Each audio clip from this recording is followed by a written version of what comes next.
Capek, duka tuh bego. Yang kepala teh? Ano ba ako? Oma dia teh? Duka tuh sama-sama bego. Ada yang duka nih? Sama-sama bego.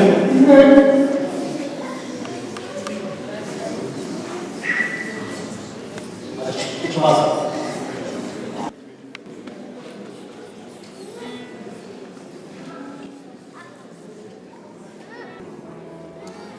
Wagga kena. Wagga kurang. Wagga kurang begitu dupa tuh kurang aja. Induk batu wagga tadi akan semua tambahan cirayu minani nyatu bushani.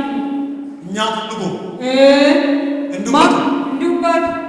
Maku makanan nana wagayo kanan wagga jam mota desin mo kanan nan mati detse. Mucampung kaireden. Wagaja. Wagaja. Mudu lapatai. Wagaja ansojone. Lapu matai. Wagasa di mominani nya. Wagasa di mominani nya. Dan tu mambat. Wah.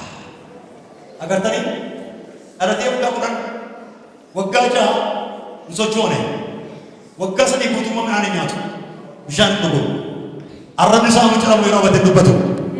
Wangga dong bego, enaso, uga orang kultura. Mata kisah bitir te mai, mata kisah bitir te. Kubajira, namni Paya. Paya cuda kenyan wajah saling bego, namni karana ada sinna namani kagamadan manufe asku batenjira. Infaya desi aci golda desi nanjaran. Uga orang butuh nyane, uga sedih butuh nyane, dende mun socho, amin.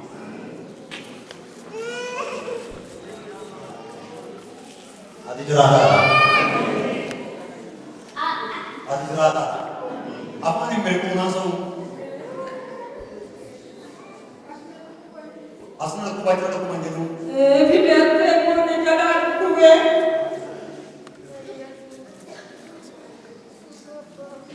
Yesus juga.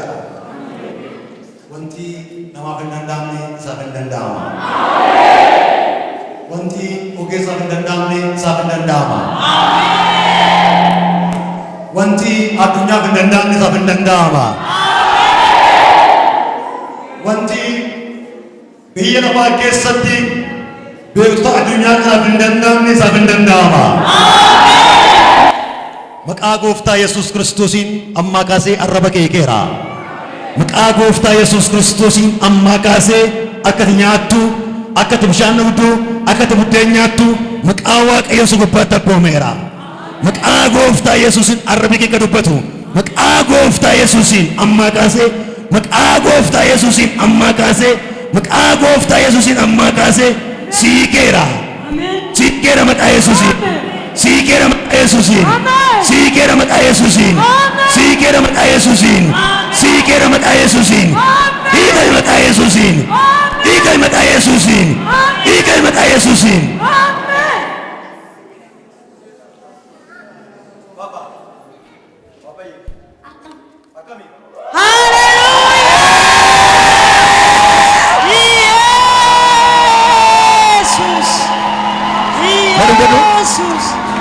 Asilis, dadung gadu. Yes. Udah, tai sabanu jajama. Haleluya.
Yes.